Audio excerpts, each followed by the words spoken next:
comment calculer la distance quand on connaît la vitesse et que celle-ci est constante. Donc activité d'approche, encore une fois, on a un véhicule qui roule à 130 km/h. On demande quelle est la distance parcourue en 1 heure. Par définition, c'est 130 km. Puisque la vitesse de 130 km/h signifie qu'en 1 heure, on fait 130 km. En 2 heures, il fait la première heure à 130, la deuxième heure à 130. Il fait donc 260 km. Parce qu'il fait 2 fois 130. En 1 heure et demie, il fait 130 km la première heure et la deuxième heure, il fait 65 km, la moitié de la première heure. Donc il fait 195 km. 1,5 fois 130. En 4 heures, il fait 2 fois plus qu'en 2 heures. Donc il fait 520 km, ce qui est égal à 2 fois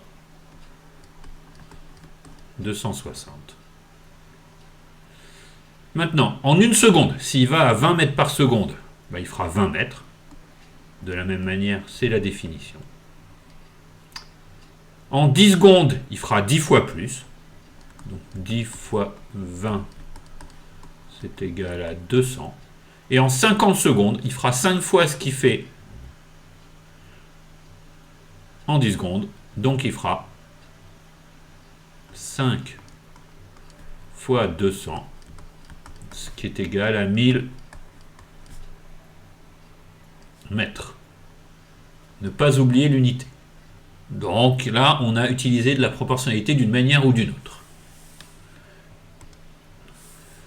On dit que la vitesse est constante lorsqu'elle a toujours la même valeur. La distance parcourue est le produit de la vitesse, uniquement quand elle est constante, attention, par le temps pendant lequel la distance est effectuée. D, c'est donc égal à V fois le temps. Si la vitesse est en km par heure et la durée en heure, la distance est en kilomètres, km.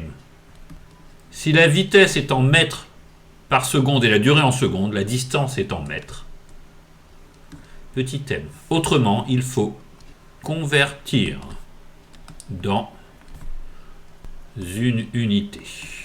Et on convertira selon ce dont on a besoin. Application, on va calculer le temps gagné lorsqu'on fait un excès de vitesse de 10 km/h. Donc, pour une vitesse moyenne de 90 km/h, quelle distance parcourt-on en 3 heures? Donc, en 3 heures, on fait 3 fois 90, c'est égal à D1, c'est égal à 270 km.